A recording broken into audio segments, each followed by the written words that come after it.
All right, and it looks like this stream is ready to go here. What's going on, everyone, and welcome to yet another episode of the Xbox Roundtable Podcast. This is show number 213, the place for Xbox talk and more Sunday evenings. Naturally, this is your host, Invader, and it's great to have you all here with us. Tonight, we'll be diving into news of, well, a couple of Xbox games having some really impressive numbers. As well, we have rumors and leaks galore concerning a bunch of Xbox projects. We'll get into all that and more, but first, let's get to some intros, shall we? And let's see, joining the panel tonight, we've got a returning friend. You might know him from the social media spaces, on Twitter, on YouTube. He's quite the memester. He makes a lot of good comedic content. Please welcome Surgeon. How have you been, man?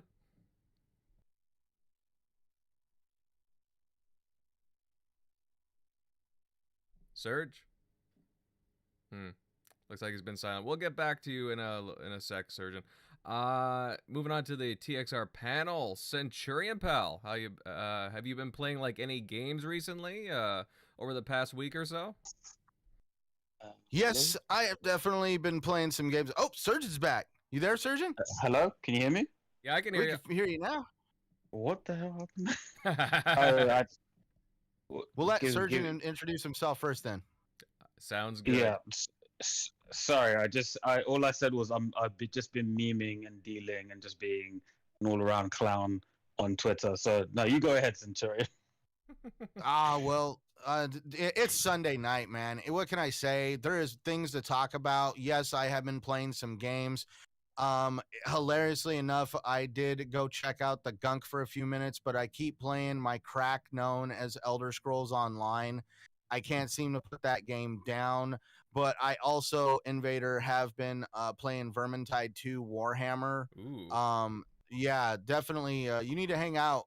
My brother and his kid picked up Vermintide, and so did his wife. Now we're all playing Vermintide pretty much on a regular basis here and there. You definitely got to join us. That game is a lot of fun.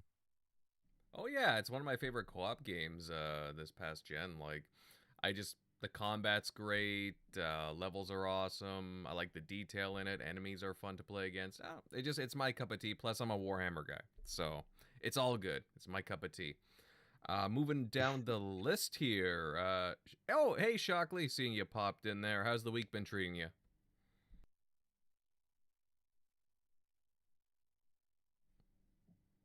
Shock? Oh, when I hit unmute, it like went mute. I think it double tapped it. I think that's what happened to me as well. I was like, I clearly hit it and unmuted, but I don't know, my fat fingers hit it.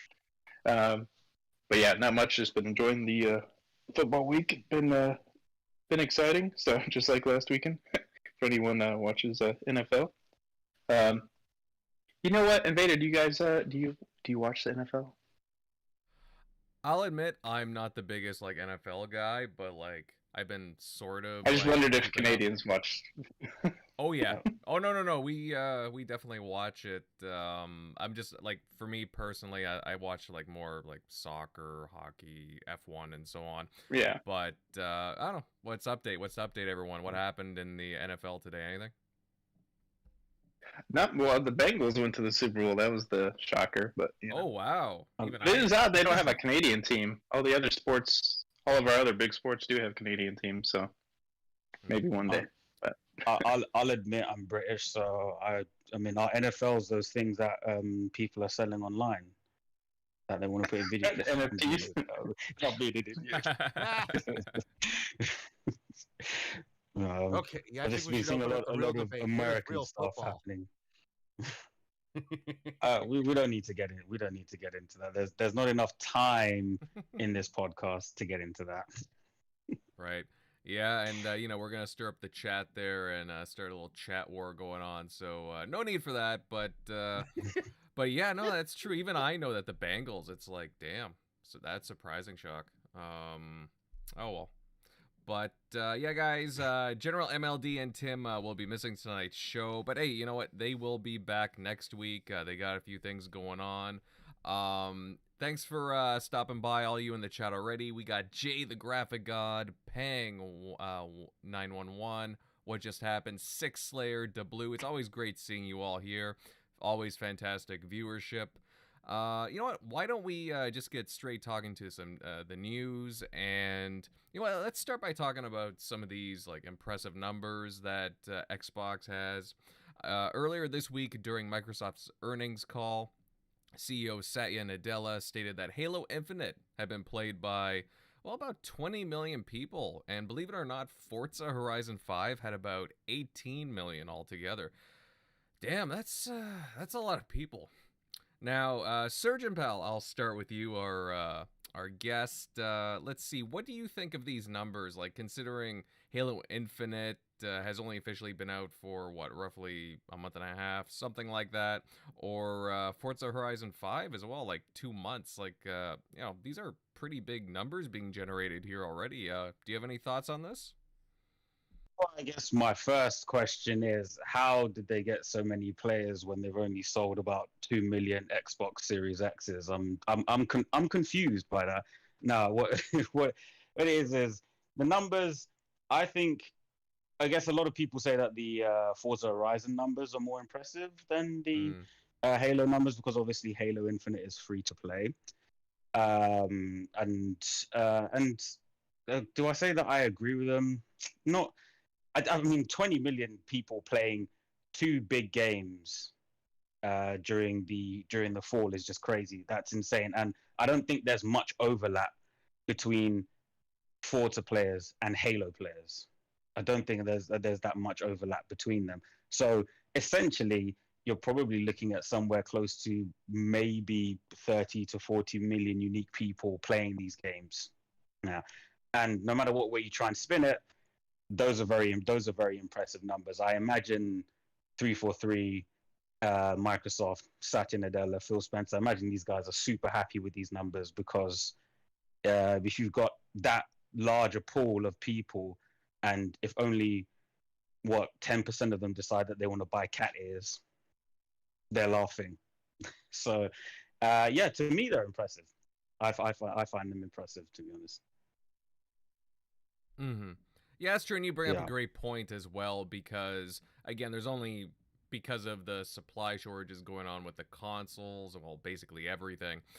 You look at, again, there's only so many like Series S's, Series X's out in the wild. So obviously these have to be pumped up by like, you know, PC and Xbox One numbers, and you know there's already an installed base there.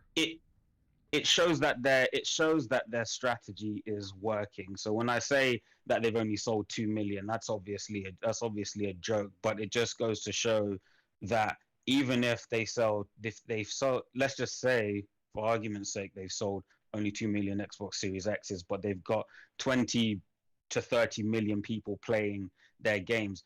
More and more, it negates the need for the console, because that's not Xbox. Xbox is the entire ecosystem, the entire experience.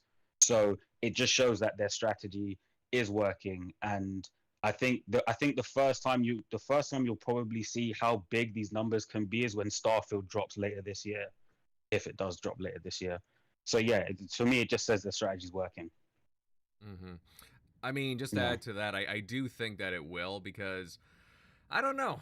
It just seems like when Todd Howard was talking about like November dates, and he gave a pretty firm date. Yeah. He also said it's written in pen. It's written in ink, not pencil. So they seem pretty confident. Mm-hmm. Yeah. I mean, granted, anything could change, or it could even move by a week. You never know, but they seem pretty confident sticking with that time frame, even that quarter. I can't see it really budging personally. And plus, that's a big. Yeah. Have you played Halo or Forza? Are you one of the 20 million? 20 million? Yeah. You are. Well, yeah, I'm included with both games. More, I mean, I put in a considerable chunk of time into Forza Horizon 5. I haven't put as much into it as I have Halo Infinite. I played the campaign and beat it, and I put a few hours into the multiplayer already. Yeah, which one did you prefer between the campaign and multiplayer? Well, to be honest with you, I really enjoyed the campaign. I really Yeah. liked it. The multiplayer, I think it has a solid foundation in the mechanics, but I do think that it needs content, like playlists and other things. I know that's like coming down the line, but I do think that they need a more solid roadmap than what they're giving people right now. So Yeah, I do agree. I'm more I love the campaign sandbox. I just want to kind of take the campaign sandbox and play Firefight or whatever Infinite's version of Firefight is. While I do enjoy the multiplayer, it's I'm getting on. Just I don't really play multiplayer games anymore versus games. I mean, I do. I think the one I played recently is the newly acquired Microsoft intellectual property Overwatch, yeah. and that was one of my favorite first person shooters to play. I really enjoyed that. I really enjoyed that one because it didn't really matter if I was winning, losing, just the variety of characters in Overwatch. I just enjoyed cycling through them. And but with Halo, it's a little different because Halo is just once you're in there, it's just constant versus, and it's just I kind of need to take a breather with something that's PVE or something or something like that. So yeah, I love the sandbox, but I need the sandbox, as you said, with other content. And if I can get my Firefight before the end of the year, that'd be great.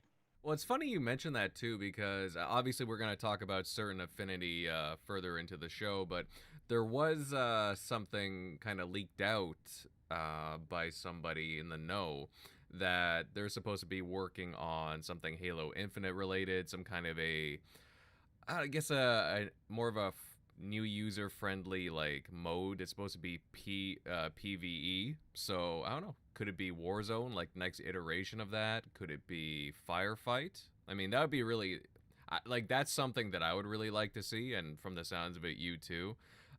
Who Yeah. knows? Who knows how far down the line that is? Like, hopefully, it's sometime this year.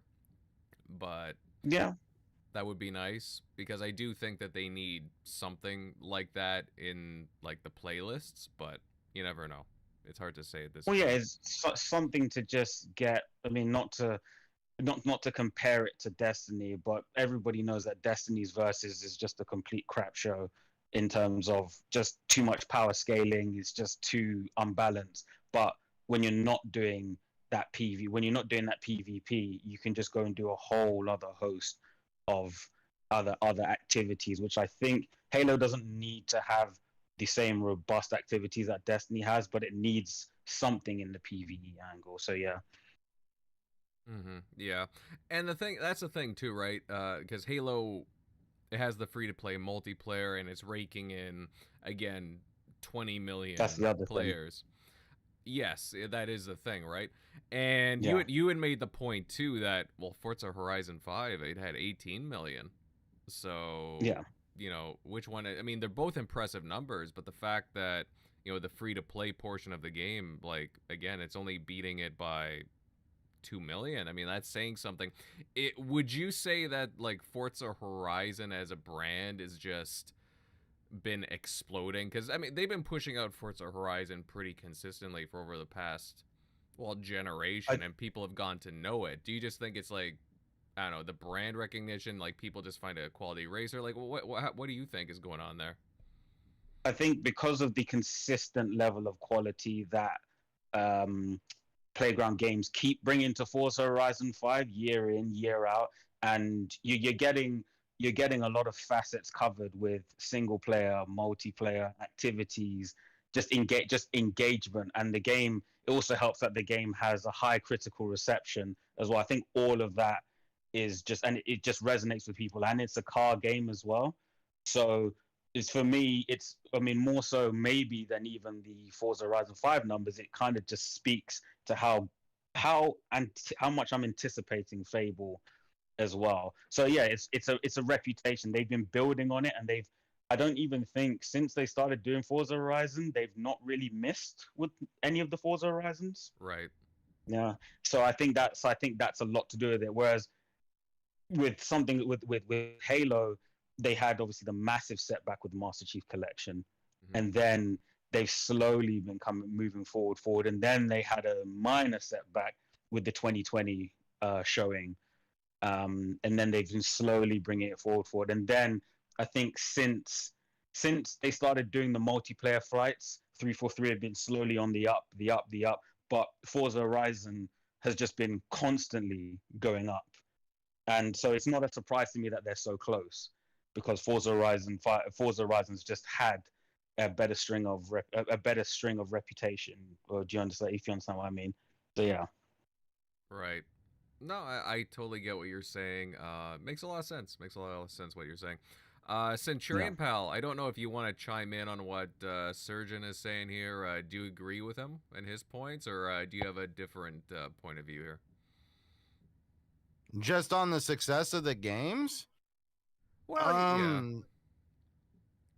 Let's just say, man, like, where to start? We're talking about two companies that honestly had two different types of stereotypes. Everybody thought 343 couldn't get the job done because of what had happened with Halo 4 and Halo 5. Even I was one of those that completely thought that something was going on at 343. Never said that they had to have the title or the IP stripped from them, but I've said that they had to have some management changes, and we saw Xbox go in and make those changes. And we all see what a year delay. Everybody just basically completely thought that they couldn't launch the console without Halo. They launched the console, was able to kind of keep the Series X relevant for a year until November rolled around, where they started hyping up Halo Infinite once again. December 8th game comes out. And I mean, 20 million people downloaded to check that game out. I think it was like 18 million on Forza 5. Let's just say this shows the proof in theory that Microsoft was right all along to not only put their games on PC, but to embrace the PC market as part of the Xbox ecosystem, rather than treating the Xbox as some sacred plastic relic that can only exist in basically the small little plastic box space. It's bigger than that. We all saw how they're trying to reach different gamers through different avenues, whether it's on a mobile device, a console, the PC. And we all see now how that's benefited, where I think they talked about how it took, what was it, Forza 4, Forza Horizon 4, I think it was like 2.5 years to get to 24 million players. And it only took Forza 5 4 months to get to 18 million. So it definitely shows how Microsoft approached gaming in a completely different manner, when everybody else was up in arms over, no, I want my games only on my console. Regretfully, if you're in business to stay in business and to make money, basically cornering yourself in to make a certain amount of money every single time just doesn't seem like a great concept. You always want to increase that revenue and increase the mind share as best as possible. And that's where Microsoft totally kind of broke the mold by wanting to put games on PC, and PC is Xbox, Xbox is PC. And we all now see how that's benefiting for them by having some really, really good first, how do you just, initial player interest into the game within the first few months at numbers this size. Well, Does that make sense? Well, yes, and that goes into what Surgeon was saying as well about it's about the ecosystem, right? And Right. remember, like, people when Xbox like slowly rolled out this, the ecosystem and how they're going to be still supporting even like the Xbox One for a certain period of time with their exclusives. Everybody was like, "Oh, they're making a mistake, blah blah blah, it's not going to be good for the new systems." Lo and behold, actually the ecosystem has been their strength in putting it on these older systems. I mean, we could talk about scaling and like just again different things from each gen, but at the same time it's allowed more people to be able to play their titles, because again, putting them in the ecosystem and on the older Xbox One systems and on PC, just because of the conditions of the marketplace right now and the supply shortages, it's worked out for them. It's benefited them, and it worked out to their advantage. They were kind of ahead of the game on that.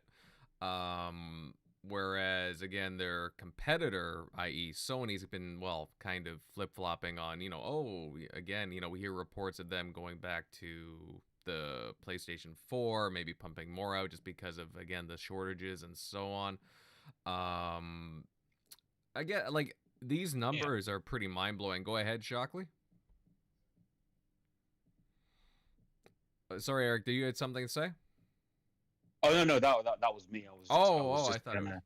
Yeah, no, I was just to your kind of point about Sony, and that is, I mean, this might go off a bit on a tangent, but I think Sony kind of doubled down on their PlayStation 4 playbook for the PlayStation 5, and I think that's the same way as with the PlayStation 4. They essentially took the 360 handbook and just said, or playbook, and just said, this is we're just going to do this, and we're going to double down on what made the 360 a great console. And then they made the PlayStation 4 a great console. For the PlayStation 5, they've gone and said, we'll take the PlayStation 4 playbook, and we'll make the PlayStation 5 basically double what the PlayStation 4 was in terms of every single tactic that we have. And one thing I've noticed about whenever Sony has a chance to try and try and take out their competitor with the one-liners. I don't know how far back. Do you remember when they first launched the PlayStation and Sega had their Sega Saturn at $499 or something like that? And then the guy just came. I think there's a clip on it on YouTube where the guy just comes on to the podium or comes onto the mic and he just says $299 and then he walks off. Have you ever seen that before? Yeah. It's been a while, but I remember that. That was pretty funny. Yeah, but it's been what? And to kind of talk about the whole cross, when Microsoft was saying, this is our plan, we're only going to be cross-gen for about 2 years or something like that. We're only going to be cross-gen. And then Sony said, well, we believe in generations and we believe in that cutoff. I don't think Sony anticipated as many problems with production on their PS5 that they're having with regards to the chipsets. So they had the breaking case of glass. If the PlayStation 5 is not doing so well, then all these titles that we've kind of said will only be on PlayStation 5, like God of War Ragnarok, not saying what Forbidden West, whether Forbidden West is going to be on both PlayStation 4 and PlayStation 5. If the PlayStation 5 is still selling quite a bit, then we'll only say PlayStation 5. But if it then becomes a problem, we can just break in case of glass, break in case of emergency, and just say it's coming out on PlayStation 4, because they need an angle. They need an angle to say this is why the PlayStation is better than the competitor. We believe in generations.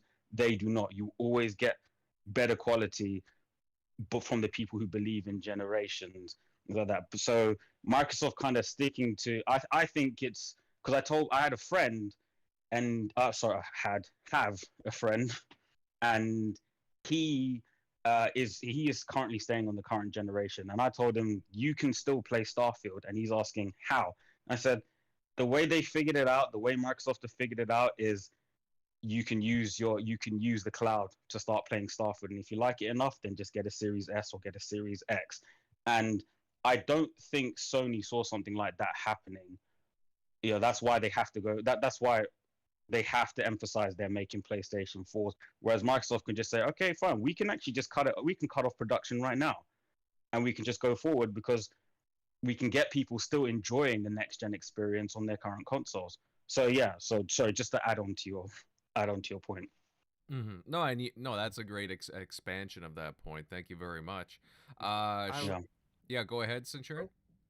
I was sorry about also coughing, but I was just wanting to add on. I remember when I was always looking at the original specs for the Series X, comparing, forgive me, I was one of those ones that always wanted to know the chipsets in them, and you could see the fundamental difference between the PS5 and whatever RDNA 2 chip that they had. It was referred to as like RDNA 1.5, but the chip that Microsoft used had a cloud tech feature to it that was not part of the PS5 chipset when I was originally reading about them. And I remember asking a couple people about the concept of, could this cloud part of RDNA 2 come into play for the next generation of these consoles and going into the xCloud and actually being able to power these games on an older console when they've put these chipsets into the servers over at Azure. And somebody told me that it was actually a really good sounding concept and idea. They had no idea at the time if that's what the direction Microsoft was going to choose. And now it seems perfect. Like, I mean, I'm not sitting here to say like I told you so, but it was like when you originally saw these consoles being created that you kind of knew that this was potentially the end goal for the server racks, which basically shows that everybody keeps trying to say that xCloud and streaming services like that are going to be the death of the console. It's entirely untrue, because console tech gets integrated into the servers, and we could perfectly see this, how it actually works to your benefit on an older console by having some of this updated tech in the server. Yeah, Mm-hmm. definitely agreed. Totally. Shockley, buddy, do you have anything to add here? Like, what do you think of again these numbers that Satya Nadella posted about? I mean, damn, like we're seeing some really huge numbers come out of these big Xbox first party games.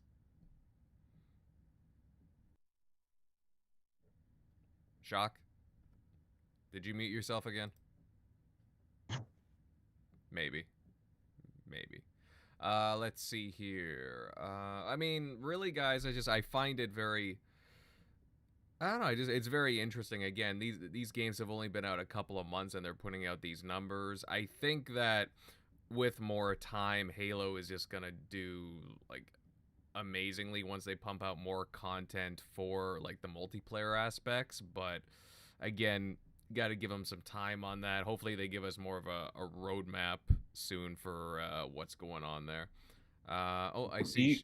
Do you think they should have? Do you think they should have delayed it a year to get absolutely everything into Infinite, or do you think? What do you think about that? That's a tough call, because as how I see it, like again, I play the game, I put out a review for it. I like what was in the campaign. I know that there was stuff cut, but from what they have there, I mean, I enjoyed what I played. So, yeah, I mean, it's just a matter of could they have maybe added a few more modes, like even just like playlists, at the beginning, maybe, because again, right off the bat, they didn't even have like a proper Slayer list, which was kind of odd. But yeah, I don't know. It's hard to say. well, But go ahead. yeah. It's just weird because it's the way I've always looked at Halo is it's kind of a beast that stands on its own. It's probably one of the only games out there that needs all its game modes. It needs all its game modes to be there, and it needs a campaign that is worthwhile in order to get the critical acclaim because of its reputation. And one thing I always asked myself was, if they shelved multiplayer, or if they shelved multiplayer in favor of just doubling down on the campaign, a bit like what Naughty Dog did with The Last of Us Part 2, would that have helped the game? I don't think it would have, but it just kind of shows me the way people look at, or the way reviewers look at Halo compared to other games. Because if Halo doesn't launch with any kind of multiplayer component, that you may as well just lob off 20 points off its Metacritic. Well, here's the thing too, because I would argue. Well, I want to add on to that. I will, just one sec. I would say that it is like a more complete. It is a complete experience in comparison to other big first-person shooters that launched within the same month time period, or within 30 days. Call of Duty was a mess. Call of Duty Vanguard. Battlefield 2042, even worse. Like, there's still all kinds of complaints about that title, like, daily. It's amazing. So, and Factions wasn't like a big. It wasn't like a. It was more like a cult following. There wasn't this overwhelming huge fan base that was like, oh, I play, you know, The Last of Us multiplayer. Like, it was more like there were some hardcore fans. But you would, when Naughty Dog said they were going to do that, you look at all through that thread and look at the tweet, and they're like, oh yeah, who cares? Who cares about Factions? Or like, take your time. It's been like 2 years, and no one is even asking about it. So that was the care. That was the point I was wanting to make on. It's really interesting on how Last of Us 2 was completely reviewed on what launched when Halo Infinite was reviewed on what it didn't launch with. They were more concerned about what was missing from the game versus taking what was put in front of them. You're supposed to judge what's put in front of you, not judge what it's missing. And that's where I got kind of like what the F when I was reading some of these reviews, when it's like, okay, so the developer over at Naughty Dog could come out and say that there's going to be a multiplayer element with factions in Last of Us 2. In my opinion, Last of Us 2 had one of the most BS launches I've ever seen in video game history.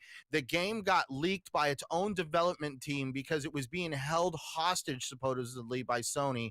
There was a lot of drama that basically was associated with that game, the game's director, and all this other stuff. But it's still somehow the greatest gift since sliced bread, and the game was completely amazing, and it doesn't matter what it didn't launch with. But we're going to basically grade Halo Infinite and anything that comes out of Xbox on a total different curve, and we're going to talk about what is missing. Mm-hmm. Right. Now, Shockley, I know that you were having some issues there with your audio. I don't know if you want to chime in here with like your thoughts on, again, all this, again, just with, Microsoft coming out. And again, these games are doing pretty well. I mean, I know we're just talking about like, the condition state of the games like that they launched in. But I mean, Forza Horizon 5 launched very complete, pulled in really impressive numbers. Halo Infinite, again, as it stands, I mean, did very well. I mean, what's your take on all of it? Yeah, I mean, definitely Forza was probably the more impressive, just because you had to either pay for it or had to have at least Game Pass to be counted as far as one of the players, and especially for like a racing game too. Whereas Halo had like Forza, you had not annual, but it's been a lot more frequent. So for this to hit those type of numbers, this seems pretty crazy. And whereas Halo, I still think that's like impressive, but just when you look at it of like it being free to play and it being such a long time since the last one, so people were kind of hyped for it to try it out to see if like, oh, did they nail the multiplayer on this one and everything as a whole. So overall, that I definitely think it's more impressive with the with Forza for sure. But yeah, I think they nailed both. I mean, they've been hitting out of the park on lately out of most of their games. So if they just kind of keep this momentum going, so unfortunately, we found out about some games that got pushed to December this year that we were expecting like in the spring. So that could have been kind of, because they're definitely going to need something. We don't know when God of War is releasing, but they're definitely going to need something. I think them doing more Game Pass deals is definitely going to help, but hopefully like Redfall comes sooner than later. But overall, they've been nailing it at least. So I think to add a little bit onto reviews, I stopped paying attention to reviews when the first reviews for Master Chief Collection started coming in, and it was hovering around an 85, 86. And I thought that, okay, the Master Chief Collection is actually pretty solid. And then you go in, you play it, and the campaigns were fine. The campaigns were fine, but then you went into the multiplayer, and obviously it was what it was. And then that told me everything I needed to know about where the preference is for a lot of these reviewers. And that is, if the campaign is solid, they don't really need to care, or they don't care about the rest of the game. So that's what I mean. The only outlier is probably Overwatch, which was just a complete multiplayer mode anyway, and that ended up winning Game of the Year at the Game Awards when it was released. Which is funny because I saw a thread on Twitter of, you know, how you just get this asinine fanboy trolling, which is just irritating at the best of times. But some guy said, yeah, Activision Blizzard, oh, that's nothing. Wake me up when they buy a Game of the Year. And then the guy replied with Overwatch winning Game of the Year at the Game Awards, and I just couldn't stop laughing at that. I just thought, well, you asked for it, so now you've got it. Yeah. So I just stopped. In terms of reviewers, they're very much geared to single player campaigns, and it's I think I saw, what did I see? I think I saw Carl Boseman playing the campaign, and he was using the grapple hook. Now I don't know. When you use the grapple hook, Invader, do you slide along the ground? Not a lot of the time. I mean, I don't really slide that much, but I don't know. I screw around. Let's just say that I do a lot of different things, but I don't usually slide. No. Why? What was he doing? Oh. Hello? Not sure if the audio cut out there. Yeah, can I'm you hear me? Yeah, yeah. I can hear him now. Oh, can you hear me? Hello? Mark, I can hear you. I should be back now. Am I back? Yeah. Hello? Hello? Yeah, that's me. That's Surgeon. Yeah. I was saying that there are some bosses, without spoiling, that have warp capabilities in the campaign, shall we say.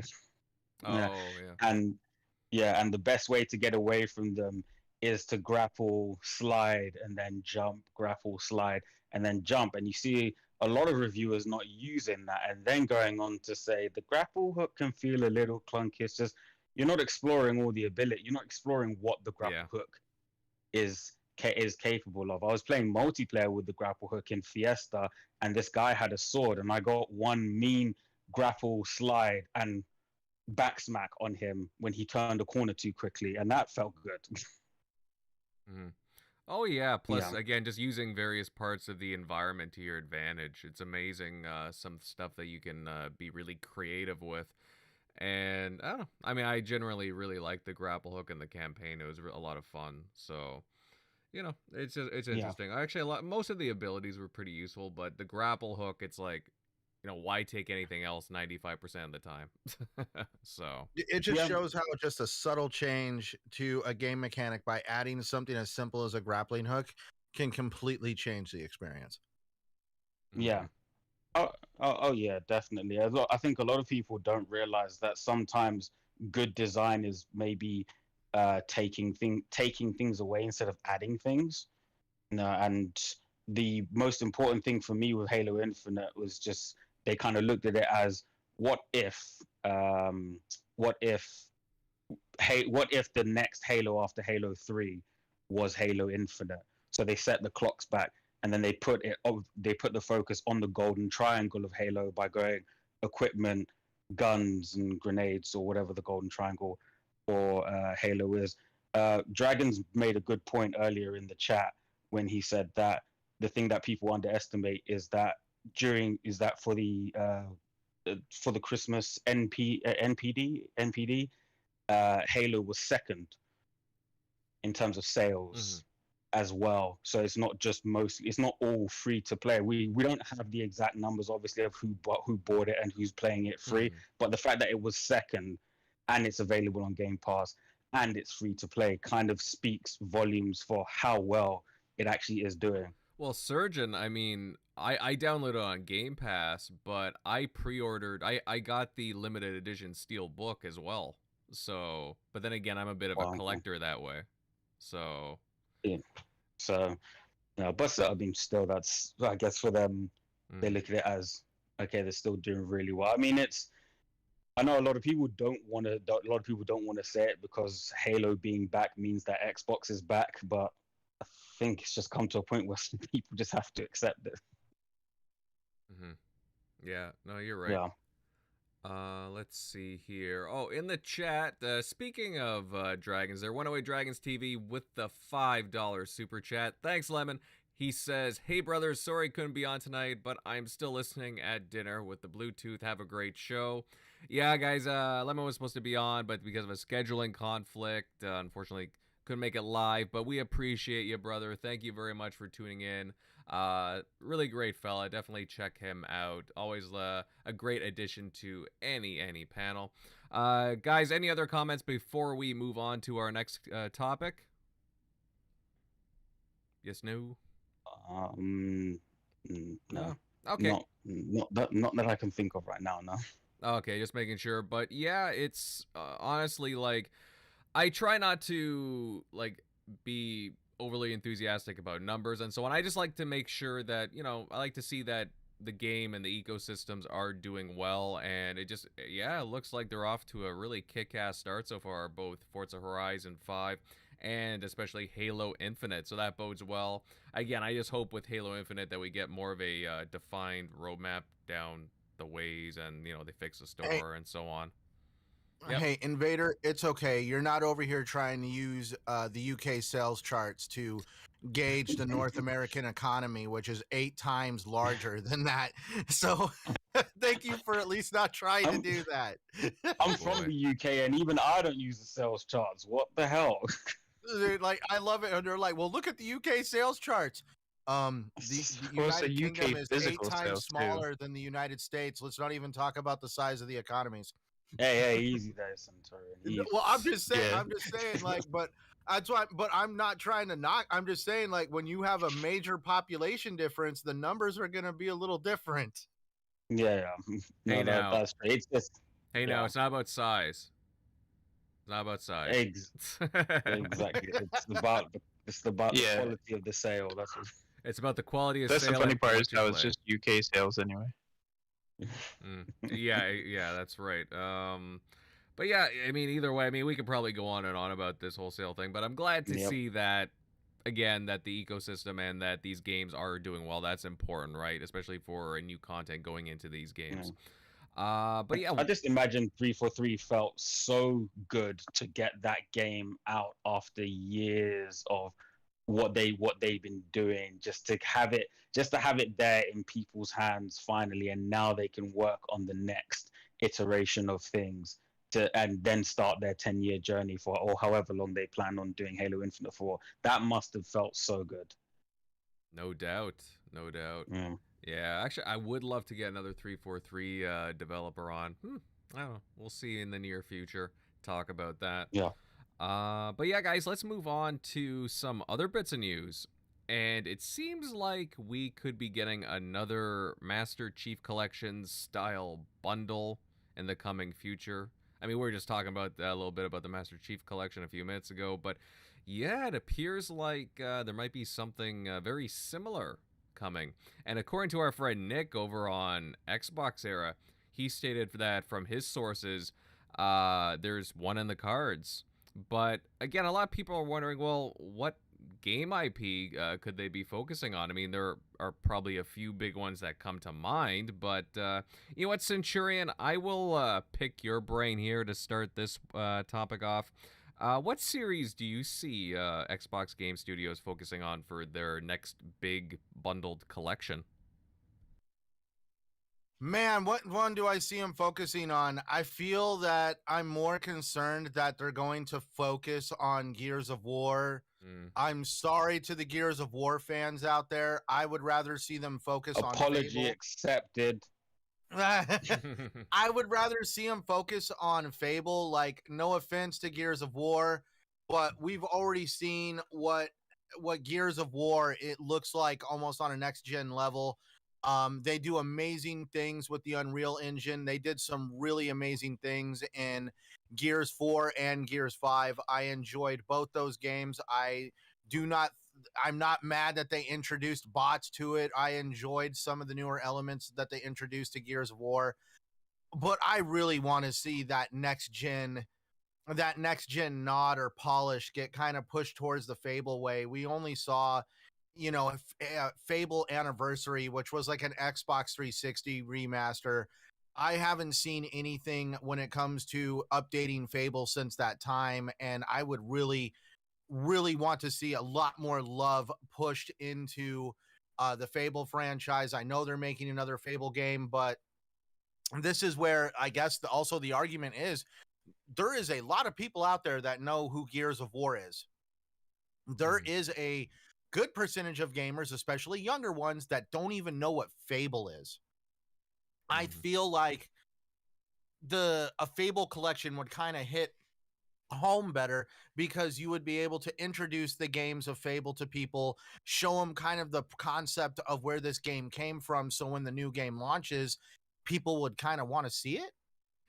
Yeah, like, because when Fable Anniversary came out, that was kind of a weird one too, that they kept it on the 360. It launched on the 360, but it didn't have an Xbox One version. Xbox One version, which I think it was in 2014, or either 14 or 15. I mean, I could be mistaken, guys, on the year, but I just remembered, that it was on the older gen system. I was like, well, this game could look freaking awesome on the Xbox One. And it was just like really weird when you compare Fable Anniversary to like Halo 2 Anniversary. It's like, damn, it's like night and day difference in graphics there.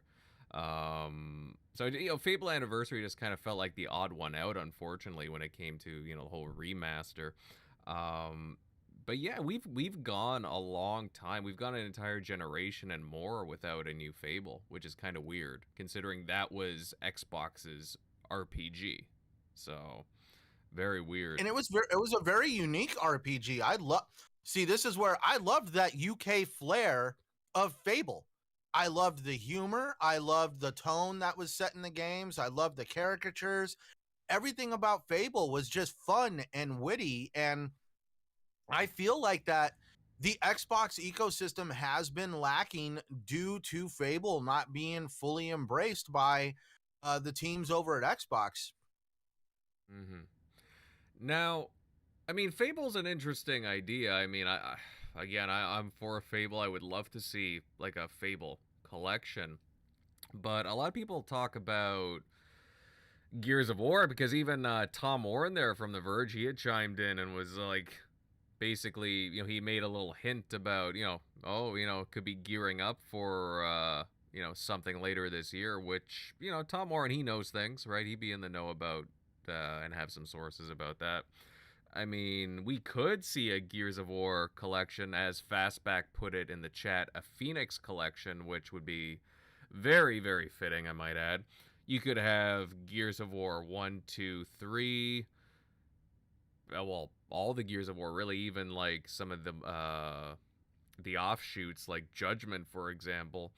And I guess the big draw too is, I mean, again, it's not just the campaigns. If they did a full Master Chief Collection kind of bundle, you would have the entire multiplayer suite, including Horde, Beast, and so on. I mean, it would be a massive, massive game collection for sure, a massive amount of content. It's just a matter of, again, the Master Chief Collection had a lot of kinks. Do you guys think that, they've learned their lesson from dealing with, all kinds of older engines on, bundled into one game? Just kind of interesting there. I'd say if they were going to go and do a collection for Gears of War, I would want it like the Mass Effect Legendary Collection, where they include not only at least the first original 3 games and then probably Judgment, but also the DLCs that came with those games. If there was like any kind of story expansions weapons packs, stuff like that, because that was what made I feel like the Legendary Edition for Mass Effect really appealing, because I didn't have all that DLC for the final game. And so I felt like I was getting that. That's where it'd be more enticing to me if they're also going to basically make it a very large package that covers the full breadth of those games. Right, right. Yeah, and I'd be very interested to see. Obviously, this would be a remastered collection, but I'd be curious to see. Okay, the original Gears of War already had the remastered treatment on the Xbox One back in 2016, or no, maybe 15 if I'm not mistaken. Um, I'd be curious to see if they did like a major overhaul of like the other games, maybe even like again a similar treatment with Gears of War 2. I would love to see that. I was a huge Gears of War 2 fan back in the day. I love that game. It would just, I don't know. I think it'd be a very uh, compelling kind of a collection, to be honest with you. I'm just kind of, again, I'm torn because, you know, Fable would be cool. I don't know, Surgeon, do you have any thoughts on like what kind of a collection we could be seeing here? Do you think it's Gears? Could it be Fable? Could it be, I don't know, any other titles come to mind? I guess I would love a redone Fable. I definitely would love a redone Fable, but the only thing about that is I think a Gears collection kind of makes a little too much sense, because I feel like they would use the Gears collection to test out Unreal Engine 5. I feel like that's where that's what they do. So they would use whatever, just as a kind of test run for the features that they could use, which is minimal work. Whereas I think a Fable collection is probably maybe too much work. And then the other question is, if you're going to remake Fable, who's doing the remake? Or who's doing the Fable collection? So I think I think it's Gears for me. Yeah. I'd love for it to be Fable, but I do think it's Gears, because it kind of makes a little too much sense. Sort of how I think with the Uncharted collection, the Uncharted collection, sorry, on the PlayStation 4, they use that to get to grips with the PlayStation 4.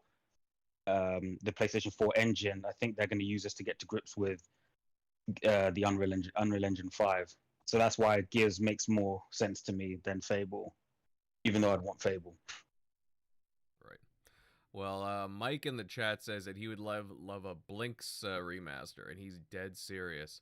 Honestly, I'm with you. I like Blinks. That would be great. I would love to see Blinks make a comeback, but I don't know about that. I think it's a little bit lower on the totem pole as far as importance for Xbox. It would be so funny if it was Blinks. I'd laugh. Oh, dude, if that was to happen, that'd be like the biggest meme ever. You know, like damn. I mean, again, I wouldn't mind. I like Blinks, but you know, everybody's expecting the big blockbusters. Shockley, buddy, do you have any thoughts on this? Do you think it's Gears, Fable, or maybe again another game? Oh, it's definitely Gears. This isn't like, well, only makes too much sense because they like the great thing about you can pretty much just play the Fable collection right now. Like that's beefed up, probably has FPS boost and stuff like that. But the great thing that Master Chief Collection achieved was not just some of those remastered and some, boosted, but you also had it all integrated into one hub. So if you wanted to jump in the multiplayer on one, you could do that.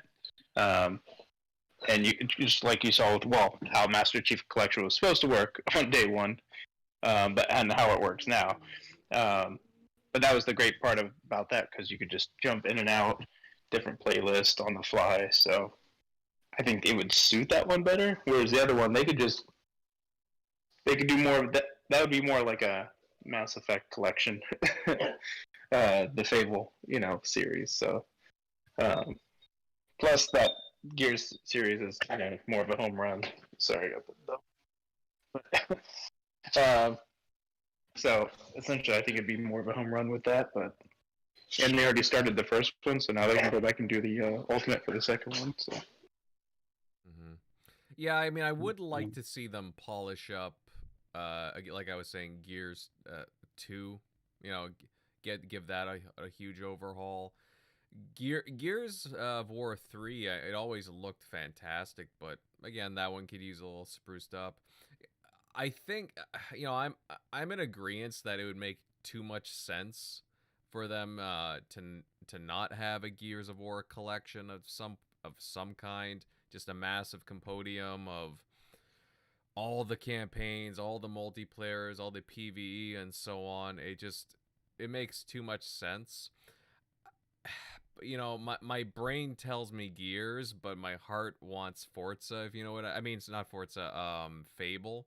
Just because I really do want to see Fable be given really good treatment and a spotlight by Xbox. I know that we have the new game by Playground coming, which is fantastic, and I'm looking forward to that. But at the same time, I would like to see a little bit of more reverence paid to Fable, and just is the third held in high regard? Fable 3. I'll be honest. I was here. People talk about the first and second one, but like the third one, they're like, that's where it kind of went off track. I'll be honest, I'm really not 100% sure. I enjoyed it. I don't know about you guys in the chat, but I enjoyed Fable 3. But how about you guys on the panel? Did you guys like Fable 3? Play it? Anyone? I vaguely remember it. But I know I didn't hate it. I played it from start to finish. I have no ill feelings toward any Fable game. I don't know why. I've just enjoyed the Fable franchise. See, I guess I have bias because I've never played Fable, so Yeah, I kind of fell off. I think it was at the beginning of the third one. I can't remember. There's a sequence where you have to escape in the catacombs or something like that, and then you go and get the power. And I just said, I'm not playing this again. I just can't be bothered. Yeah, I got this came at the wrong time for me on the original Xbox because I was hyped for it. Because just when the Xbox launched, you would see screenshots of it in like E3 mags. I think it was when it was called like Project Ego. And it looked really cool. And then they had to strip like some of the online component that they added back in the Lost Chapters. So they stripped some things out of it that were supposed to be there because that's what Peter Molyneux would do. He would like oversell it and underdeliver on some things. And by the time it released, I think Halo 2 was out by that point, and there were some of the other like cool games, like I think Riddick. I think that one was out. Escape from Butcher Bay by that point. So by that point, I was just like, don't really care. But it seemed intriguing. I was just like, do I want to drop my $50 on that? Or, I think San Andreas was out that year, but when it finally dropped, there's so many other things to play by it. Because I think it came out in 2004, right?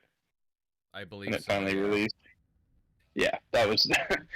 I was like, yeah, if it came out in like 2002 or something, like that would have been perfect time. But by the time it did that, I was just like, kind of want to play it.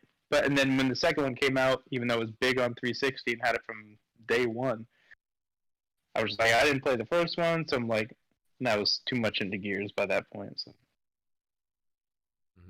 didn't stand a chance. I think that was probably the best thing that Don Matrick did.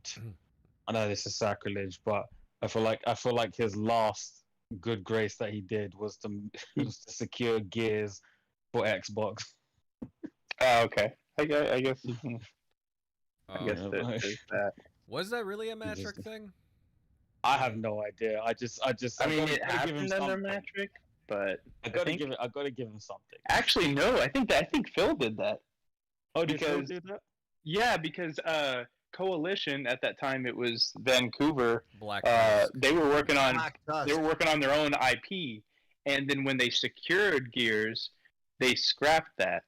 By that point, Phil had taken over, so Phil did that, and then Phil hired Rod over. I'll give Don Matrick Sunset Overdrive then. Yeah, we ain't giving Don Matrick no flowers over. Sunset. I was like, wait, Don, I'm fighting for you here. Well, I'll give him Sunset. I still can't believe he let Bungie go 3 months in. What? Yeah. Why? But here's a thing. That's like Would you? That's like Jim would you Ryan rather comes have, in and lets Naughty Dog go 3 months in. Yeah, My best would you studio. rather Wow. have Bungie? Would you rather have Bungie now? Because I think this is a crazy theory. I think if we had Bungie on Xbox, I don't think we would have all these studios. I don't think that happens.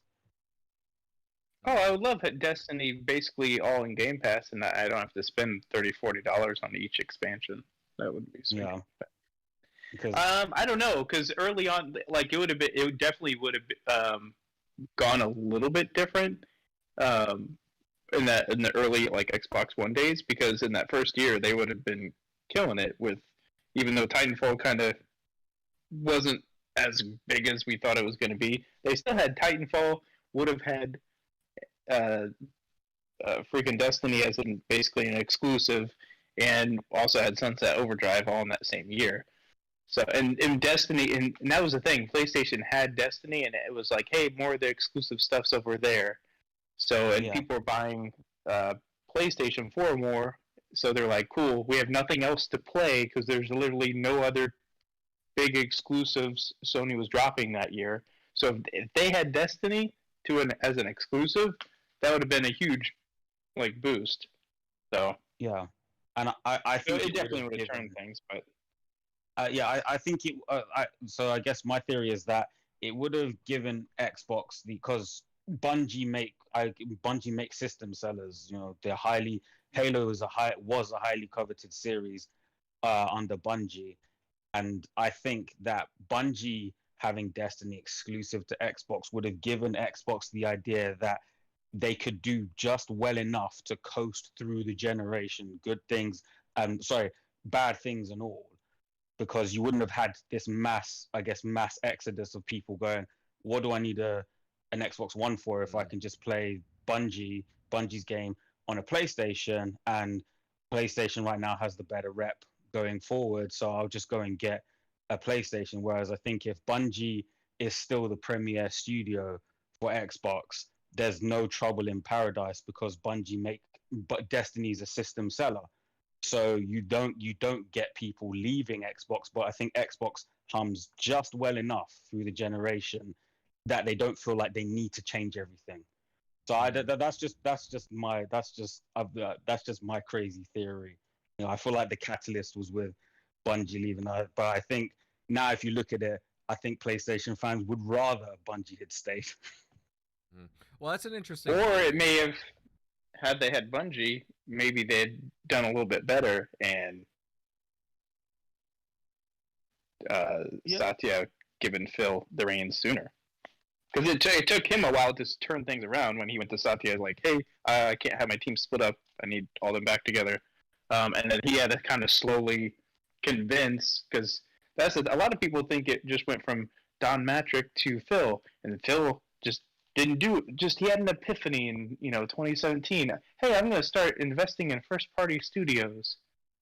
No, it's because he didn't have the ability to go out and like, yeah, I'm going to go spend $7 billion and buy Bethesda. No. It went. Myerson was a Windows VP. That's who the new VP was. It's just they had Phil as like the face. But he didn't have VP power like Peter Moore, and Peter Moore was going right to Ballmer saying, hey, we screwed up. We need to, back up all of these 360s that are dead. Like, he wasn't answering to Satya. Satya maybe, like, he went to Satya as far as, like, hey, this is what I'm going to need. But he didn't, basically he said, hey, answer VP goes to Myerson. And that's what it got. That's a name. So. That's a name that people don't talk enough about. Even in the Xbox documentary, they didn't mention Terry Myerson's name at all, and I was really shocked by that. Yeah, well, I mean, he didn't really have I don't think anything to do with anything. It's just that he, like, big purchases, like big things like that were needing to be done, because that's the problem with Xbox is when Don took over. He didn't invest in anything. At that point, Peter Moore handed him, that egg of like, hey, I didn't really invest in anything either, but I did invest in a bunch of exclusives that got our ball rolling. Cool, you can do that to start the gen and get the jump on Sony. That totally made sense. But then you got to follow it up. Cool, I have that stuff in place. Let me start investing while that, So actually, kind of like when people were like, well, look, Sony turned it around on the PS3 days. Yeah, because they had the studios in place to turn it around. That's the problem. Xbox hasn't had the studios. They should have had these studios 10 years ago. Yeah, they should have done Naughty Dog wasn't making Last of Us just out of nowhere. They progressed from, Crash to Jack and Daxter. Like, just look how they came, and get to the quality they are now. They didn't just do it overnight. So. Yeah, but that's it. I mean, Sony's also had a constant leadership that's always believed in their gaming department, whereas Xbox looks more like a mountain peak in terms of. That's what's impressive with what Phil's done too, because Sony's had to rely on that because that's been one of their most profitable things that's actually held them up as like a company. So they actually need it to succeed, whereas Microsoft has always just been like the side project. Like, hey, do we still need this? Like when Satya came in, to control of like, do we still need to be in this market? Is it still working? Whereas now, you look what he's done. Microsoft made the biggest acquisition they've ever done as an entire company in their history in the gaming sector. Who would have thought? Like it's gonna, once this deal goes through, that's a cement like pillar in their, that they've invested their company, Microsoft as a company, and actually taking it seriously. So yeah. I do think how he did it. Funny. I do think it's funny because a lot of people seem to, you see a lot of people going, what happened with the Bethesda deal? We haven't seen anything from it. Nothing's really come of it. So then they're not worried. And then, now it hasn't even been a year. Exactly. And then you get Activision Blizzard said, it doesn't matter. I've got 2-3 years or more of Call of Duty. And it's just, the thing is, these things happen in long cycles. The most exciting thing about next gen, from what I remember, was when PlayStation had their first ever PlayStation 5 conference, and they showed Final Fantasy 16 being exclusive. And I remember that because everyone was saying the gen is won. Final Fantasy 16 console exclusive. It's over. And I thought, it's a long gen. Anything can happen. There was a point where the Xbox One and PlayStation 4 were neck and neck in terms of sales, and we all know how that turned out. Mm-hmm. So yeah. Well, I mean, yeah. I really like the competitiveness to towards the end of last gen and the start of this gen, and man, I mean, Xbox, Microsoft is certainly throwing the haymakers. That's for sure, especially at the start of this gen. But with regards to the new collection rumor, my heart wants to say Fable, but my head says Gears of War collection. So, I mean, we'll probably see sometime soon about this. I have a feeling we'll get an announcement sometime this year, but we'll keep an eye on that. Why don't we move on, guys, to another interesting rumor making the rounds? And it looks like yet another Xbox project has been unveiled. And according to VentureBeat's Jeff Grubb, Xbox is working on a Monster Hunter-like game. And the studio in question making this game is Certain Affinity, known as more of a support studio to a bunch of the big-name brands. Again, Halo, Call of Duty, and a few others. Shockley, buddy, I'll go to you first on this one. What do you think of these rumblings? Could you see Xbox interested in a Monster Hunter-like IP?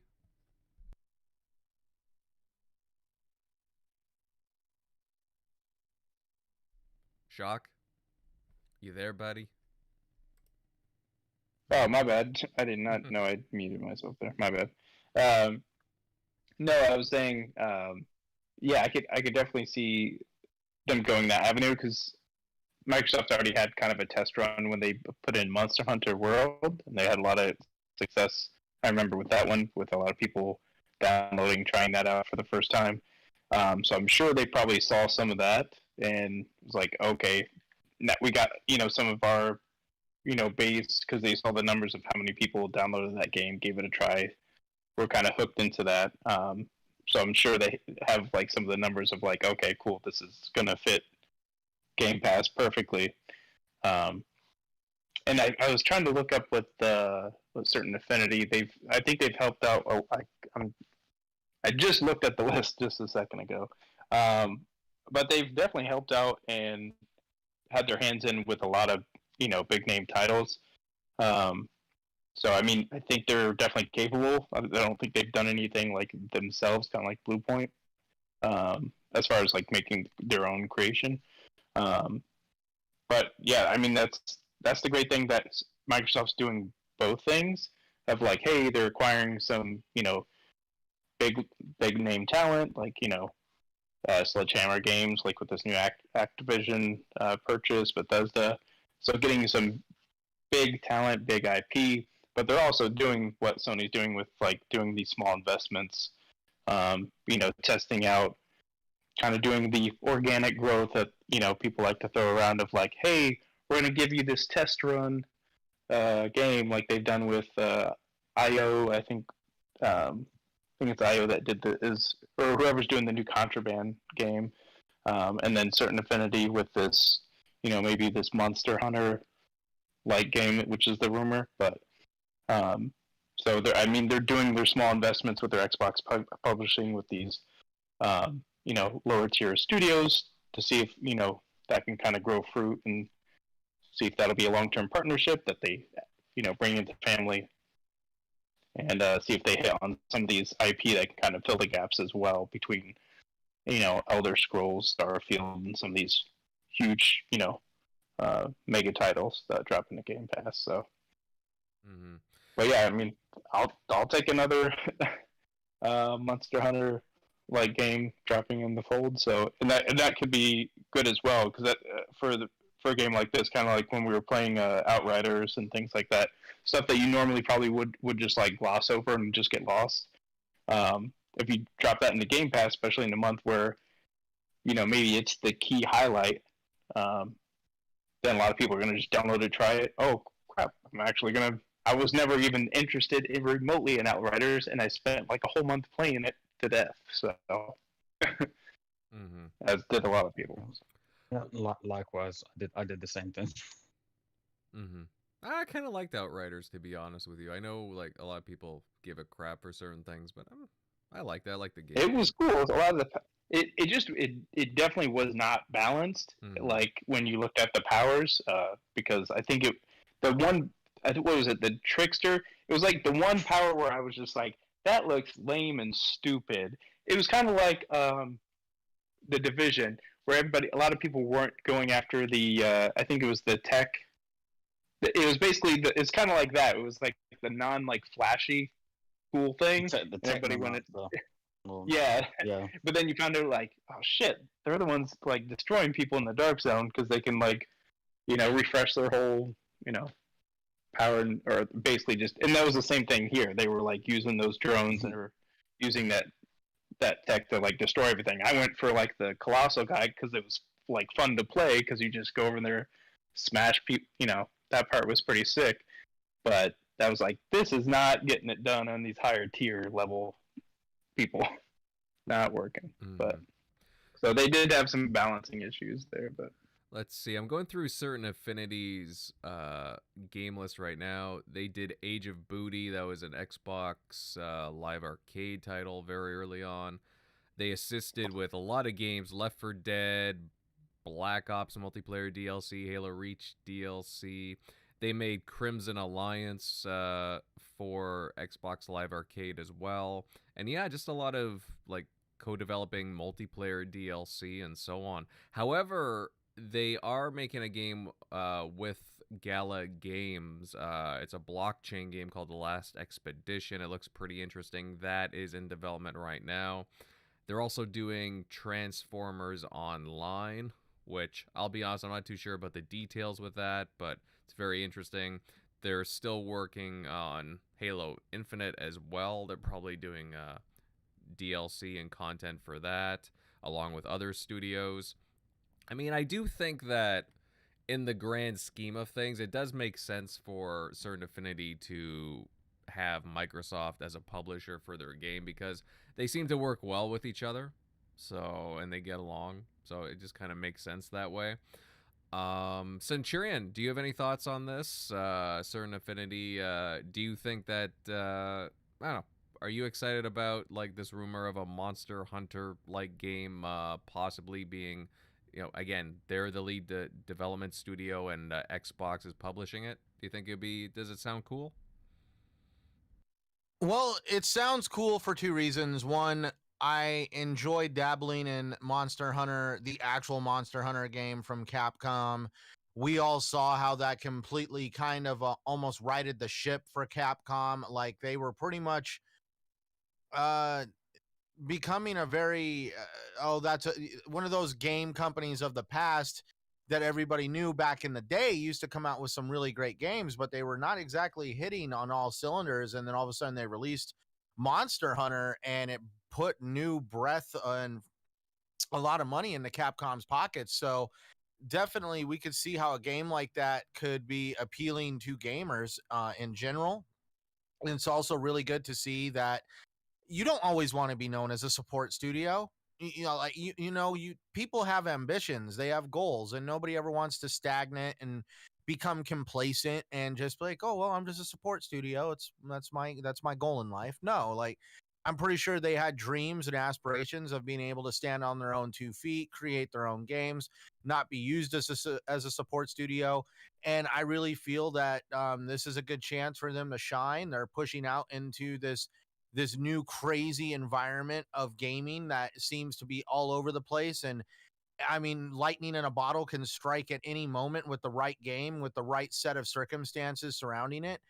And definitely sky's the limit, especially on the Xbox side. The Xbox ecosystem is very, very enticing to game developers.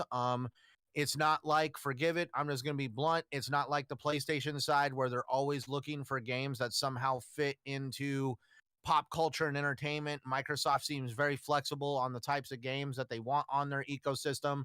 And also, Microsoft has a really cool product called Game Pass, which helps spotlight your game, especially if you're trying to, shall I say, just get an initial influx of money for one game to make a lot of money real quickly to be able to push to your next game.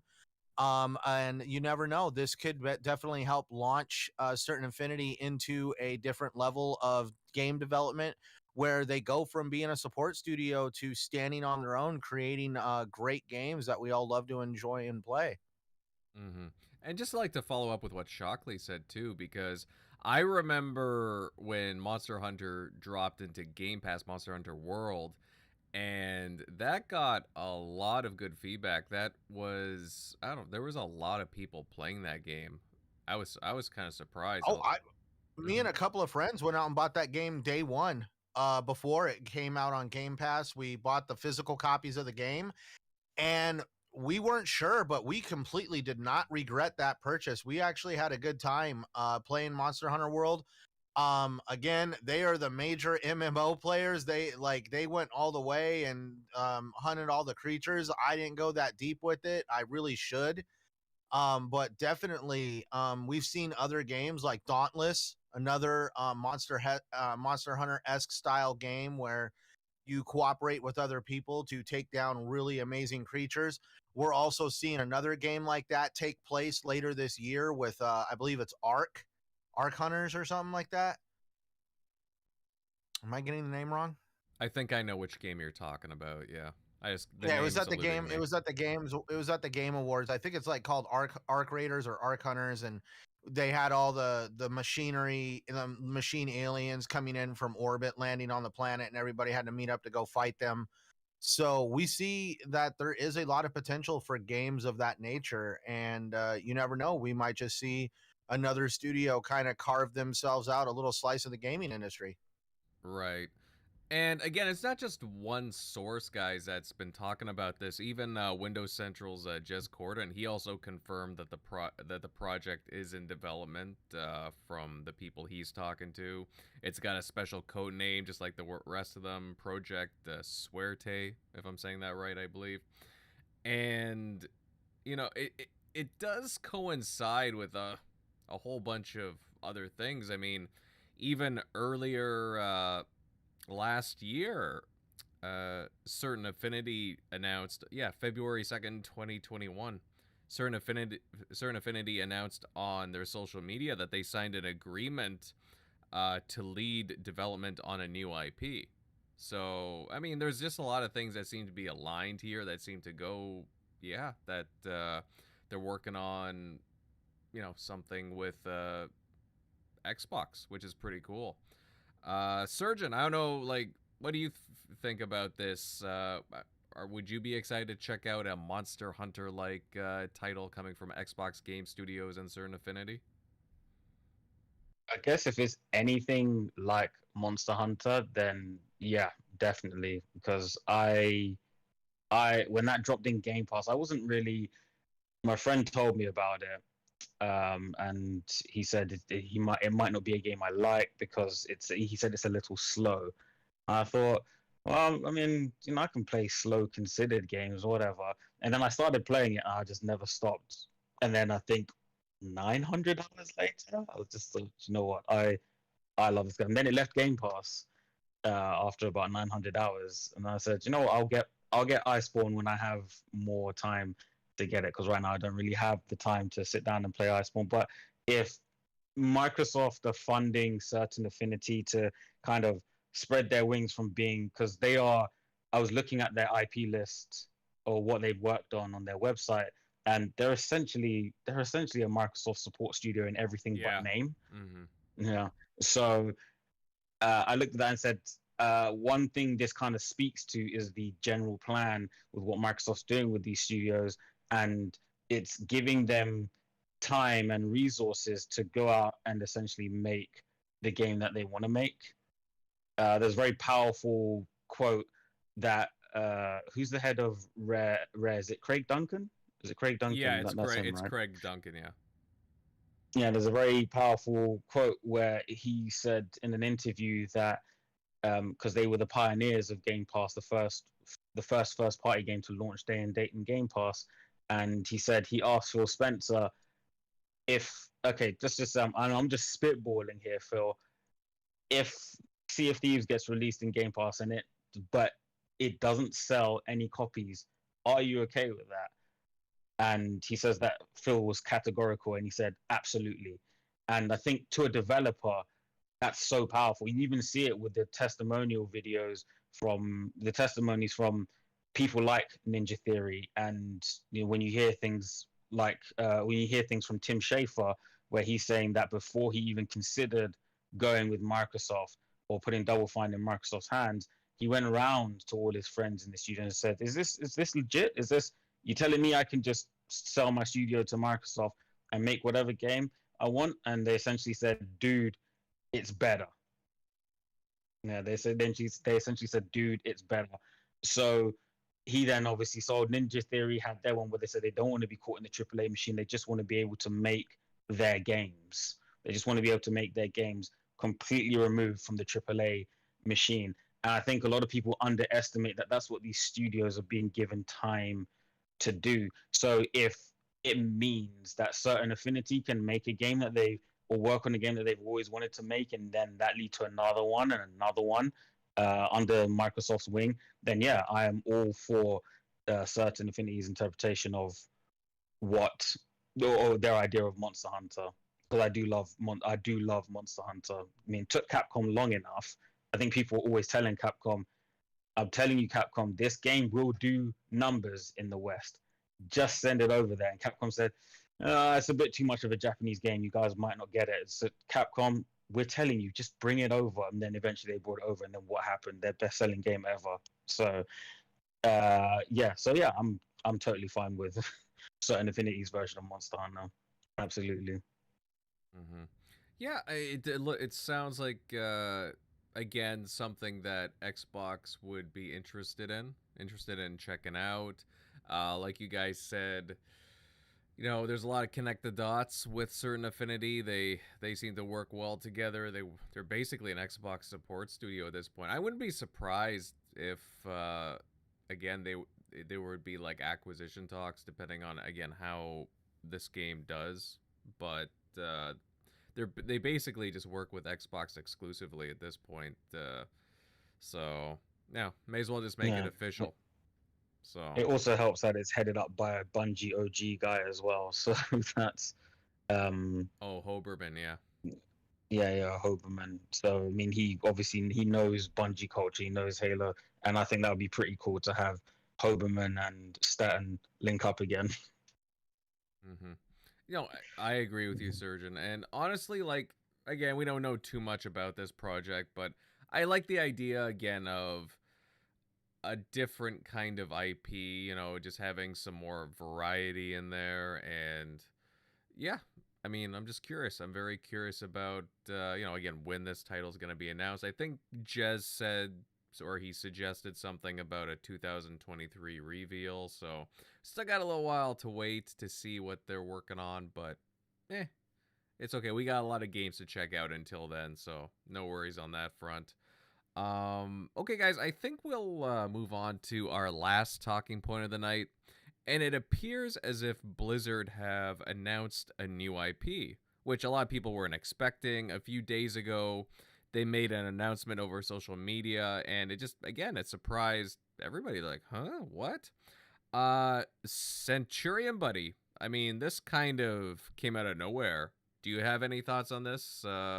This new Blizzard IP that they just kind of sprang on everybody? Thoughts are it's kind of a bag of mixed emotions. We all know that the Activision situation over there has made a lot of people kind of trepidatious, as to say it, to the games that are being released over there. We all saw that there was actually people that did not want to support Activision games when um what is it, Diablo 2 the remaster came out. They didn't want to buy that because it had the Activision logo on it. Same with Call of Duty Vanguard. I'm not saying that they completely changed Activision with not buying the game, but it was a significant decline in sales for both games. And now all of a sudden we're seeing renewed hype for IP coming out of Activision, especially with the whole Microsoft potential purchase of Activision. And I'm really excited to see what is going to come out of Activision. Are we going to see more passion projects that are being done by developers that are passionate for the games that they want to create versus what was referred to as the Call of Duty salt mine? I'm excited. I guess it's going to be somewhat of a survival-esque game. But I'm curious to see what kind of a spin we're going to get from Activision. I mean, I never thought in 100 years I'd enjoy Overwatch, but I played that game one time and got completely addicted. And that was a completely new and original IP from Activision. And so we do know Activision has the ability to create games that people will enjoy. And I wish I knew more about this game. I can't really go into too much on that because all we really know is it's going to be like a survival type game. And do you know if the artwork that keeps being shown around, is that even concept artwork, or is that just artwork that somebody slapped on there for the story? I'm pretty sure it's be concept. Careful saying concept artwork because some people might get offended. Oh God, what? I don't even want to know. No, I'm no. Right. Because that's what concept means, that this is not exactly like this isn't exactly what it's going to look like. This is just what we're trying to achieve. Yeah, it's been a wild 2 weeks on Twitter. People just getting offended by loads of things. Concept artwork was the most recent one, and I just thought, all right, no, I'm logging off. No, too much Twitter for me. No, thank you. No, it is official artwork though for the concept. Anyways, let's just call it that. The idea that they're currently working on. Um, it like from what I gather, I mean, it looks like. Again, guys, these are slim details, just a little bit of artwork, but I mean, it looks like a fantasy title from the looks of it, a fantasy survival game, which is pretty interesting. Um, and like you said, Centurion too. It's interesting that this is the first new IP from Blizzard since what, Overwatch? You're saying? I believe so. Yeah. So I'm just gonna say I believe so because Activision is really become notorious for. Let's see. What remakes have I seen in Activision in the past few years? Spyro, Crash. Crash Bandicoot, Tony Hawk Pro Skater. So they are known for doing that, doing remakes of their old IPs. I was completely blown away when they did Crash Bandicoot 4. But now it seems like they've been a very concentrated group of studios on Call of Duty, and I really think that's what really hurt Activision in the long run. And this has me excited to see some new IP. Are we going to see something with like an art style like we get from World of Warcraft, or are we going to get something with an art style that they have right now with Overwatch? That's one thing I have actually enjoyed about Activision is for never playing World of Warcraft. I love the way the way it looks. I have a friend who has played World of Warcraft, told me a lot about it, and it sounds like a very interesting game and a very thought out game when it comes to lore. And that's when you really see developers shine, is when they're able to work on what they're passionate for. But we also see what happens when you lose that passion, and that was the downfall of World of Warcraft, because a lot of people left the game because it just became more about the money and just other things that they weren't agreeing that the direction that the game was going. And same with the Activision studios in general. They just went down this path that it seemed like they couldn't stop walking down. They just seemed to be blinded by what Call of Duty could generate, not realizing that you can only go to the well so many times before that well kind of dries up or just becomes the same old thing over and over again. Mm-hmm.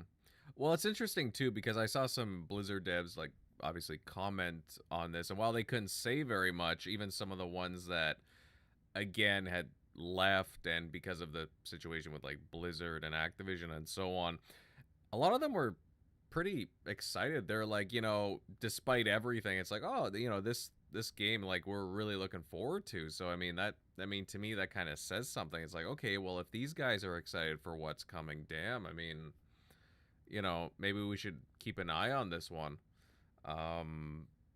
But isn't it interesting too that it's 2 weeks after the Activision Blizzard acquisition from Microsoft, and or at least the intent to buy, and it's like, oh, we get a random new IP reveal just out of nowhere. It's like, oh, interesting, very interesting. So I don't know. It's like I really hope it's just, again, it's its own unique world. Again, it sounds like a brand new IP that's not connected to World of Warcraft or any other universe over at Blizzard. So I'm very curious to see what they have. Shock Buddy, do you have any like comments on this? Were you surprised to see Blizzard just announce a new survival game just out of thin air, just out of the blue?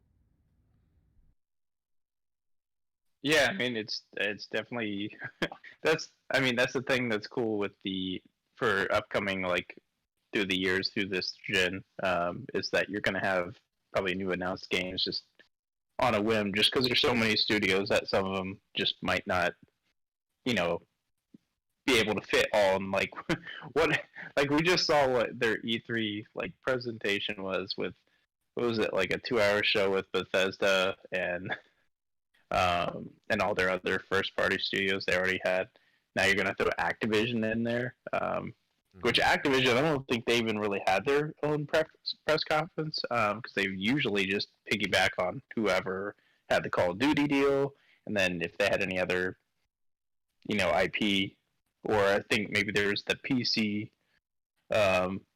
show, and that's probably where they'd show off like more of the Blizzard stuff. But yeah, it's cool. You can probably assume this one's probably gonna be an exclusive. Well, with it also being Blizzard, it probably had no intention or plan to come to PlayStation.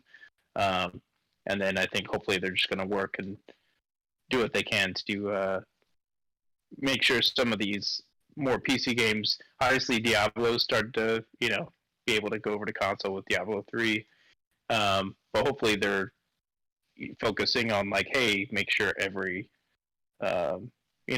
Blizzard game is able to come over to a console, which I think they've done a pretty good job about doing with the what was the other art Age of Empires? Did that go to console yet, or was that still for PC only?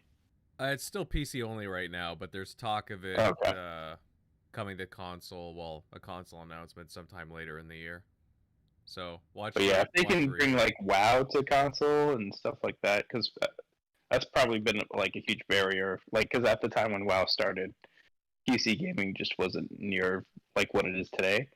So I think that'd be a huge like boost if that just like dropped into console. I think they would still keep that a separate subscription, kind of like they have with the ESO. But yeah, I mean, it's cool to see any new stuff, actually new concept or new IP come from Blizzard, because I don't think we've had new IP from Blizzard for a super long time. So any new ideas that coming out of them, is definitely exciting. Mm-hmm. Well, it comes to mind too. I remember early last year, out of nowhere, Bethesda dropped, "Oh yeah, there's we're making an Indiana Jones game by Machine Games," and it's just like, "Whoa, wow, that came out of nowhere." And of course, it was like a couple of months after Xbox bought them, so it was just kind of like, "Oh wow, this is cool," but just really out of thin air. So again, just interesting timing to everything. Surgeon, I'm interested on your thoughts on this too. Like, again, this is looking like, again, an IP that's pretty far out, but people at Blizzard seem to be pretty excited about this. I don't know. Is this like, from the sounds of it, this is a survival game, from what they're saying, fantasy from the looks of it. Is this something that gets you kind of hyped and interested coming out of Blizzard? I'm always curious about what Blizzard is doing, because I mean, ever since Overwatch, I remember the first time I saw the trailer for Overwatch, and I was in a phone call. I was on Skype or whatever it was at the time, Skype, Discord, can't remember, and I remember saying, "Oh, I want to play as that character. Oh, actually, I want to play as that character. Oh, I just want to play as all of them, every single character. They've got such a flair with their visual design, that I just wanted to play all the characters." So when the first trailer drops, I can see myself, especially if they bring it to console, because that's where I like to do most of my gaming. I can definitely see myself just being interested in it. It felt like it was a statement to say, yes, we'll be free, because I don't think this game's coming anytime soon. But I think it was a statement from Blizzard, especially when I think what is Mike Ibarra's position at Blizzard? I think he's pretty much the head. Pretty much the head, yeah. The other lady that they brought in, I guess she left because she found out, I guess, she wasn't getting paid as much as Mike was the issue. So I imagine that was very, very heavily orchestrated by Mike to say Blizzard is back, especially when there's just all this talk of Blizzard, because you don't let the fire settle, and already you're announcing a new intellectual property that couldn't possibly be out in the next year or so. But it's more a statement of, when this acquisition is done, Blizzard's got something cooking for you. And that's what it felt like to me. And it's just, okay, now we can look forward to more content from Blizzard again. That's exciting. So it's definitely drummed up a lot of hype for Blizzard once more, because I think everybody was kind of reserved with their hype purely because of all the calamities that Blizzard have had. So yeah, I'm excited. I mean, survival horror is not really Is it survival horror? It is, isn't it? It's a survival game, or is it just as a survival? It just they just said survival, but I don't know if it's Survival. like, Damn. again, details are very slim. It looks like a fantasy kind of setting from just general artwork that got released in the announcement. Again, slim pickings for details, but uh, Yeah. yeah, I mean, it is what it is. It is interesting though that they're going with a survival game, but it depends how they're tackling that, right, and what will be unique to Yeah. it, and what kind of crafting, and there's a lot of interesting, like, I'm just imagining how a Blizzard survival game will go. So I don't know. Well, someone did write underneath it. They said, "Is this?" They asked, "Is this set in the Blizzard offices by any chance?" And I just thought, you know what? You win. You win. I'm not. Ooh, ouch, ouch. It just said you win. You win. No one's topping. No one's topping that. And I just thought, but yeah, I think it's just the freedom to make instead of whatever they were. Because did you see that woman? I think her name's. I want to say her name's Tracy Kennedy. I didn't. I've got the tweet somewhere. And she was very, very candid about how Bobby Kotick made them do so much work on Overwatch 2 and then just canned all of it. Oh. And she was very candid about how Bobby Kotick's a coward and whatever. Why don't you tell them about that, Bobby? And it seems like there's just this overall, because a lot of people were saying, oh, the developers, it's not fair. They're all going to lose their jobs. And all I've been seeing is just overwhelming positivity from the developers regarding this acquisition, even from the Overwatch community, because the Overwatch community have effectively said, look, Overwatch is dead. Nothing's reviving it. And then this acquisition or proposal for an acquisition is just the shot in the arm that the intellectual property needed, as well as things like StarCraft, because I think what these studios realize is that we can make essentially what game we want. We can make essentially what game that we want. We don't have to be stuck. I'm surprised that there's not more. I know there's a ton of excitement, but I'm surprised that there's not a ton more excitement with Activision Blizzard, that these guys don't have to work on the same franchises year in, year out anymore, because that's not what the business is, where that's always been the business at Activision Blizzard. If you don't have the drip feed of Call of Duty, then essentially the studio ceases to exist. That's not a thing with Xbox and Game Pass and their initiative, so to speak. So yeah, I mean, Blizzard getting to make that game, announcing it at the height of the acquisition, is just a pure statement on Mike Ybarra's part. It's just saying, this generation, we are going to make a new a game that's like Overwatch with the same amount of hype, just in the survival genre, and it'll be a Blizzard survival game. Blizzard did their own version of hero shooters with Overwatch, and Overwatch is probably one of the best first-person shooters I've ever played. Best hero shooters I've ever played. I didn't expect to like it, but I ended up loving it. I've got hours and hours of footage on my hard drive of just things that I've done in Overwatch that I just love going back to and looking and just going, yeah, that actually felt good because that guy was just harassing me. So yeah, I mean, if Blizzard can trap that lightning in a bottle with this survival game, then it'll be awesome. Agreed. Yeah, again, and just hoping that, again, they're able to unleash those creative juices now that, again, they have this, the backing of bloody Microsoft and Xbox game studios behind them, and they're not trapped just to, again, work on just one or two franchises and then, just milk those out. Yeah, I mean, again, I'm very curious to see what comes out of them, as I'm sure a lot of people in the chat are as well, and everybody listening in. Okay, guys, I think now looking at the time, I think now is a good point to start wrapping things up. And I really have to say it was a really fun show. I mean, it always is, but we had a really good chat tonight. We talked. Let's see what we talked about. We talked about Halo Infinite and Forza Horizon posting some really impressive numbers and statistics. As well, many bits of news and leaks that dropped this past week from Certain Affinity and so on. And if anybody who tuned in tonight enjoyed the show, then please consider leaving a like, sharing this show out across social media, and subbing to the channel. Also hit the bell, the notification button, just to get notified whenever the show goes live. Believe it or not, your engagement does help us out a lot. So, again, we really appreciate that. Thank you. Okay, let's head to the outros now, starting with our guest, Surgeon. Bud, thanks for hanging out with us despite the time frame, the time difference.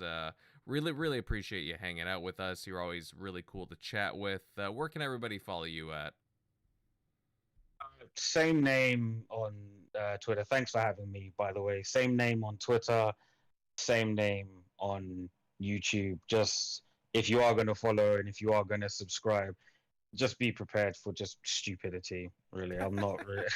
I try not to take anything seriously. I don't like being on. I don't like being on Twitter and responding to a lot of the fanboy drivel that I see. I read it and go, how can I turn this into something where I don't want to have a conversation. I just want to ridicule this person because this person's an idiot. But yeah, you can just find me all around, just posting memes, stupid memes. I've made a recent meme with Sarah Bond, which was just stupid. It's just her doing the Michael Jackson Thriller dance with Game Pass following her. It's just really, I don't even know what possessed me to do it. I just did it. So that's what you can expect if you follow, if you subscribe. You can just expect all of that. But yeah, same name, same yeah. But thank you very much for having me. This was great. Anytime, bud. We gotta get you on another time, and I gotta check out that video. I don't think I've seen it, so always a good laugh. Always a good laugh checking out your stuff. Thanks, man. Anytime, pal. Moving on to the TXR regulars, Centurion buddy. Awesome show as per usual. Love your commentary and energy. Where can the fine folks follow you at? Well, gents, it's been a great time.